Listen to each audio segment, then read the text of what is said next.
Motel are facing sex trafficking charges. Yeah, federal prosecutors say the inn was a base for prostitutes and drug dealers for years. News 12's Kevin VC is live outside that business with the very latest. Kevin, what can you tell us?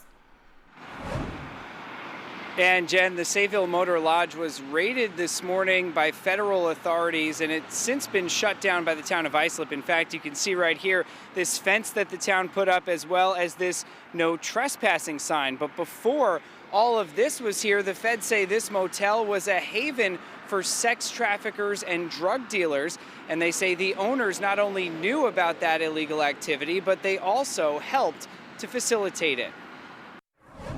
Sir, what was happening at your motel? Naren Dadarwala said nothing as he left the federal courthouse in central Islip after facing charges of sex trafficking and operating a drug house.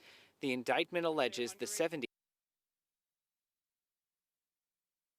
Sir, what was happening at your motel? Naren Dadarwala said nothing as he left the federal courthouse in central Islip after facing charges of sex trafficking and operating a drug house. The indictment alleges the 76-year-old, who goes by the nickname Pa, helped pimps and drug dealers run their illegal businesses, along with his wife, their adult son, and a former employee. 69-year-old Sharda Dadarwala, who some call Ma, also asked us. Ma'am, was there sex trafficking happening at your motel? Their son has been identified as 44-year-old Jigar Dadarwala, also known as Cobra.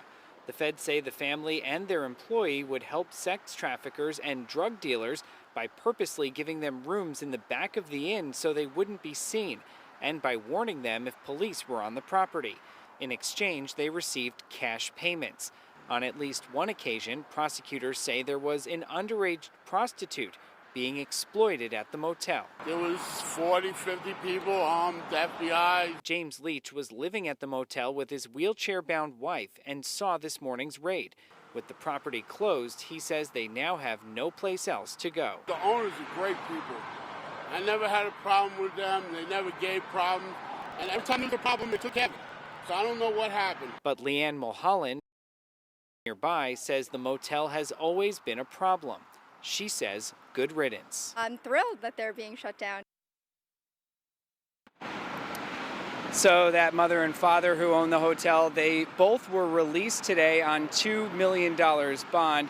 Their son, on the other hand, is being held without bail. And Doug, that employee, the fourth person, he was also arrested today in Omaha, Nebraska, where he's currently living. Wow, what a story, Kevin. Sounds like serious charges there. Any idea what potential prison time they face? Yeah, so they could all be facing some really hefty prison time if convicted. They would face a minimum of 15 years and a maximum of life behind bars.